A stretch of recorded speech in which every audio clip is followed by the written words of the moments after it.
Hello, hello les amis taureaux, ascendant taureau, signe lunaire en taureau. Si vous aviez la planète Vénus dans le secteur du taureau au moment de votre naissance, cette guidance sentimentale et relationnelle est pour vous pour le mois de juillet 2022. Relationnel pour tous ceux qui n'ont pas de vie amoureuse actuellement, qui préfèrent passer du bon temps avec leurs amis, leur famille ou autres, hein. On n'a pas tous le cœur palpitant tous les jours pour connaître l'amour. Je vous rappelle de toute façon que c'est un tirage général qui ne va pas parler à tous les taureaux de la même façon. Donc gardez votre bon discernement, ne prenez que les messages qui vibrent avec ce que vous vivez, ne prenez que le lexique qui vous touche et vous parle, hein, et adaptez-le d'ailleurs à votre situation pour qu'il vous parle davantage. Je vous propose également de regarder la vidéo de votre signe ascendant, de votre signe lunaire, de votre signe vénusien si vous le connaissez, afin d'avoir plus de détails et pourquoi pas avoir un autre message qui peut-être vous parlera davantage. Dans la barre d'infos juste en dessous, vous trouverez différents liens qui vous mèneront vers les guidances que j'ai effectuées pour le signe du taureau récemment. Vous retrouverez par exemple la guidance générale du mois de juillet 2022, la guidance trimestrielle de l'été où vous découvrirez les énergies qui vous accompagneront pendant les 3 prochains mois. Vous trouverez également les messages de vos guides et ainsi que la bonne surprise qui vous attendra au mois de juillet 2022. À vous de les découvrir si ça vous intéresse. Vous trouverez mon adresse email également dans la barre d'infos si vous désirez des renseignements pour les tirages personnalisés. On va pouvoir commencer avec l'énergie principale qui vous accompagne, les amis taureaux. Nous avons l'impératrice, mais elle est à l'envers. Il y a un sentiment d'infertilité, quelque chose qui n'avance pas, quelque chose qui ne grandit pas, qui ne fleurit pas. Ici, hein, il y a quelque chose qui ne trouve peut-être pas de solution, des démarches ou des projets sentimentaux qui ne trouvent pas de réponse, qui sont retardés ou voilà, l'impératrice, ça peut aussi nous parler d'un courrier décevant. Vous faites une déclaration d'amour et on vous dit bah, c'est infertile, donc plutôt non. Donc, quoi que vous fassiez, en tout cas, ou quoi que vous viviez, il y a quelque chose d'infertile qui ne donne rien pour l'instant. Ça ne veut pas dire que c'est définitif, mais ça ne donne rien là tout de suite. L'impératrice inversée, elle nous parle aussi de frivolité et peut-être de querelle aussi, parfois, dans le sens où peut-être que quelqu'un met, entre guillemets, met son intelligence au-dessus de l'autre, écrase un petit peu l'autre en lui faisant comprendre qu'elle est plus intelligente ou quoi ou qu'est-ce. Donc, un rapport un petit peu de force, mais qui, de toute façon, n'aide pas à développer quelque chose. C'est vraiment l'impératrice à l'envers, c'est comme une fleur qui est stoppée net dans sa croissance, hein, elle ne donne plus rien. Voilà, on attend. On attend les démarches en cours. Je ne sais pas si, par exemple, vous avez décidé de vous marier. Peut-être que les démarches sont en stand-by. Vous attendez une réponse, un document ou quelque chose comme ça. Avec le rune, l'oracle, nous avons la rune de Notice. Alors, Notice, comme on peut le voir ici, alors j'aime beaucoup cet oracle, hein, magnifique du lotus et de l'éléphant. Notice parce que les illustrations sont ultra modernes avec quelque chose de très ancestral. C'est quand même les runes d'il y a quelques siècles, hein. Donc ici, on nous parle de l'exil, de quitter une terre pour aller chercher quelque chose de meilleur. Donc, il y a déjà quand même la notion un peu d'abandonner quelque chose pour aller chercher mieux finalement, hein. Ici, notice, ça nous parle aussi de ce qui est nécessaire à nos yeux, de ce qui est important, notre frustration, notre incapacité à avancer justement, et donc l'obligation de trouver une autre solution. Ici, ils n'ont pas d'autre solution que l'exil, de partir pour aller chercher ce qu'ils n'ont pas, ce qu'ils n'obtiennent pas, hein, avec ces réfugiés. En tout cas, on nous invite ici comment dire, à repousser nos limites et aller chercher d'autres réponses en attendant de traverser les épreuves, hein, ici. Parce que on affronte quand même des retards, encore une fois. Mais les difficultés, elles sont finalement derrière eux, puisqu'ils se dirigent vers la lumière. Ils ont fait le choix de partir parce que la terre qu'ils quittent représente la difficulté, alors que celle qui va les accueillir représente l'espoir, hein, et la lumière. Donc il y a quelque chose de vraisemblablement bloqué ici dans votre vie amoureuse, sentimentale. Quelle est l'énergie que vous allez laisser derrière vous, les amis? Euh, Taureau, donc ici nous avons l'étoile. L'étoile, c'est à la base une très jolie carte, hein, pleine d'espoir, mais justement ici, en apparaissant, ici, vous laissez finalement peut-être quelque chose, euh, peut-être que vous aviez beaucoup d'espoir quelque part, hein, et que votre espoir s'affaiblissait aussi. euh, il y a beaucoup de sensibilité avec cette étoile aussi, qu'on peut retrouver aussi avec l'impératrice, même si elle est un peu superficielle dans cette position-là.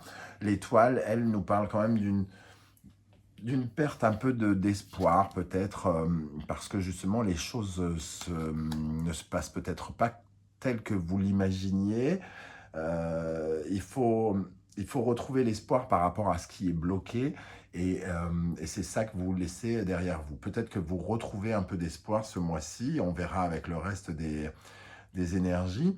En tout cas, ici, il y a une forte sensibilité, on ressent cette eau ici. On a cette énergie féminine de l'impératrice, l'étoile qui est très connectée à l'eau aussi. Donc pour moi, il y a quand même une très forte sensibilité. Quel est votre état d'esprit au mois de juillet, les amis taureaux? La lune, on continue dans les émotions, les ressentis, la sensibilité. Ici, on est un peu désorienté peut-être, hein. On ne sait pas vraiment où on va, on ne sait peut-être pas quoi choisir, on est peut-être un peu stressé, on est angoissé par rapport à notre relation si on en a une, ou au fait d'être célibataire si on l'est. Euh, Ça n'avance pas et on se demande bien comment ça va avancer justement. On a cette notion d'inconnu avec la Lune. On vous invite à vous fier à votre intuition, vous ressentez certaines choses très probablement actuellement, mais j'ai l'impression pour l'instant vous ne prenez pas véritablement de décision. Avec cette Lune, nous avons le 7 de bâton qui remet peut-être un peu en cause vos objectifs sentimentaux, amoureux et relationnels. Puisqu'ici, c'est vraiment le challenge, c'est surmonter un peu ces émotions. Et comme on est un peu perdu, parce qu'on n'a peut-être pas de réponse, on n'a peut-être pas euh, les choses qui avancent telles qu'on l'espérait, donc d'un seul coup, ça remet un petit peu en cause notre objectif. Est-ce qu'on n'est pas un peu désorienté? Est-ce qu'on fait les bons choix? Est-ce qu'on est avec la bonne personne? Est-ce que notre attitude est la bonne? Comment on doit réagir? Donc on est un petit peu un sentiment d'être un peu perdu ici. Et le 7 de bâton aussi, il défend son opinion. On ne sait pas si notre opinion est défendable ou s'il est entendable par l'autre, pour ceux qui sont en couple. En face de vous, les énergies qui viennent vers vous, ou qui peuvent correspondre à votre conjoint, conjointe, ex, petit ami, etc., nous avons le diable.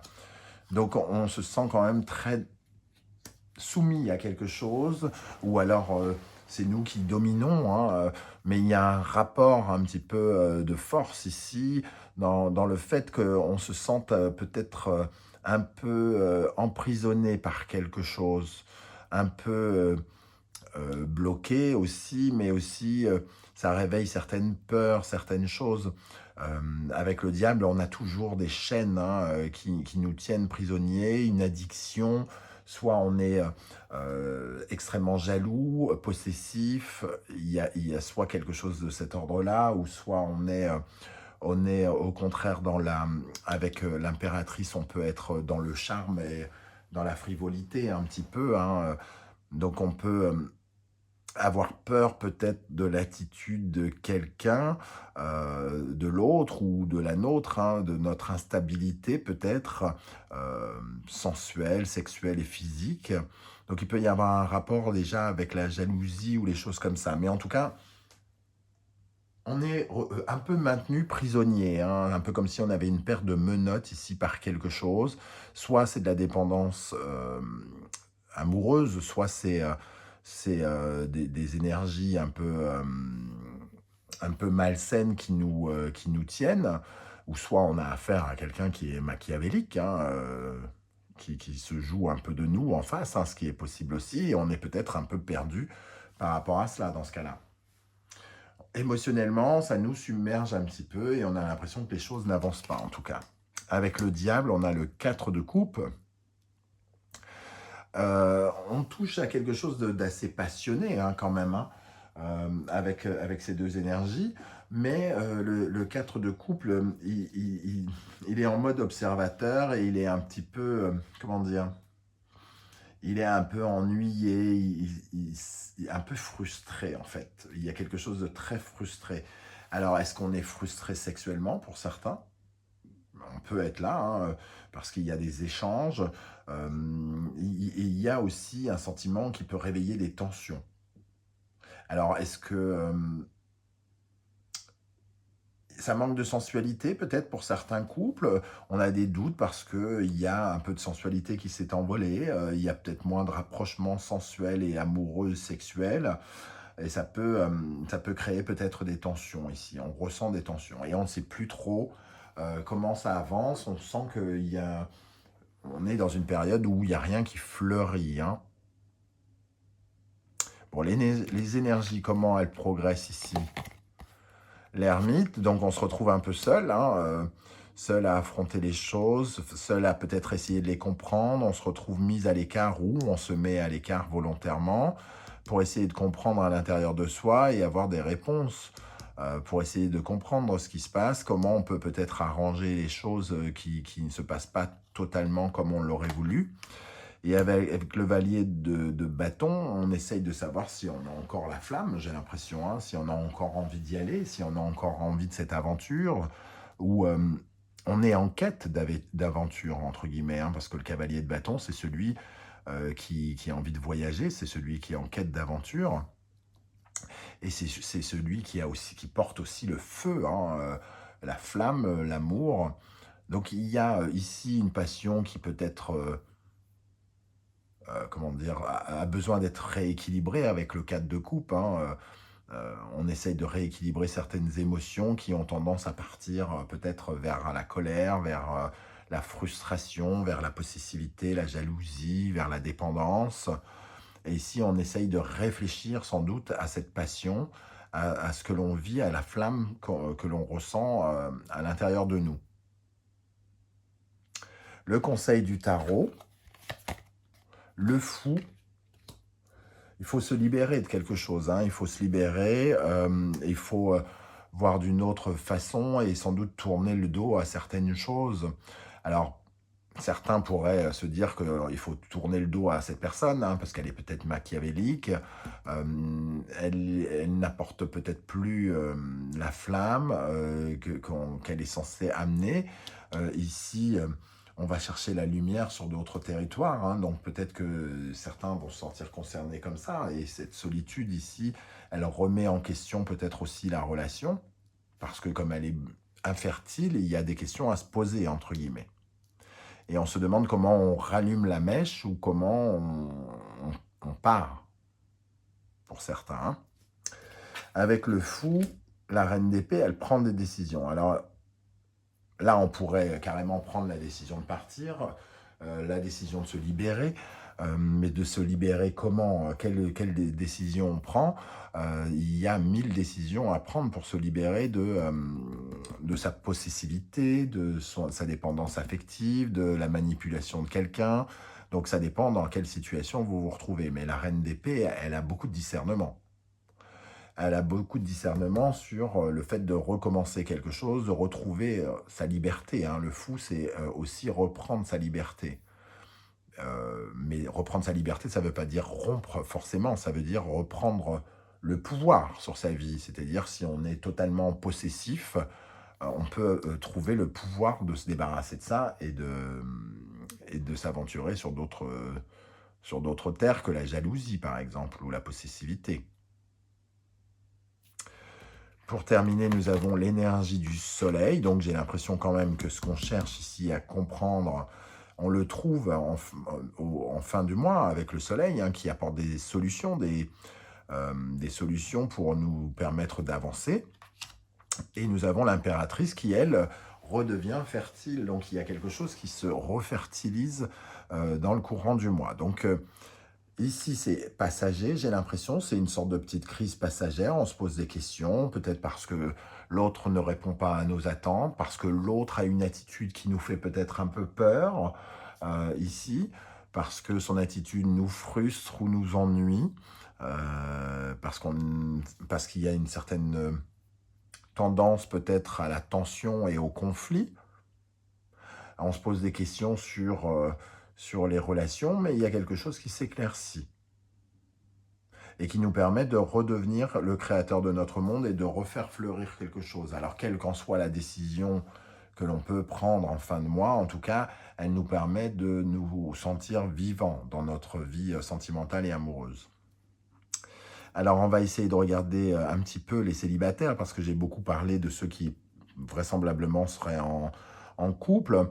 Alors ici, on sent quand même beaucoup d'énergie féminine avec l'impératrice, la lune. On est dans une certaine forme de, comment dire, de réceptivité, d'émotion, de sensibilité, comme je le disais. J'ai l'impression qu'on essaie quand même de comprendre un petit peu comment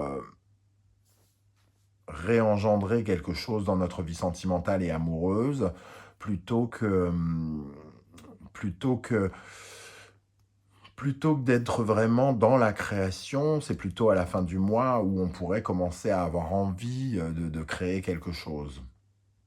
Toujours est-il qu'ici aussi, l'impératrice inversée, l'étoile ici, peuvent nous parler aussi de problèmes de communication, hein, pour certains d'entre vous, comme si vous communiquiez mal avec les autres et donc quelque chose était finalement un peu fermé. Voilà les amis taureaux, comment je ressens ce tirage. Je ne sais pas du tout comment ça va vibrer avec ce que vous vivez. N'hésitez pas à me le dire en commentaire, j'aurai plaisir à vous lire et à vous répondre. Et si bien sûr vous avez apprécié cette vidéo, je vous invite à liker, à partager sur vos réseaux sociaux et à vous abonner. En tout cas, ça m'aiderait beaucoup à faire grandir la chaîne. On se retrouve très très bientôt pour une guidance, cette fois-ci 100% professionnelle, pardon. Et en attendant, prenez soin de vous. Merci d'être là les taureaux et à bientôt. Ciao, ciao.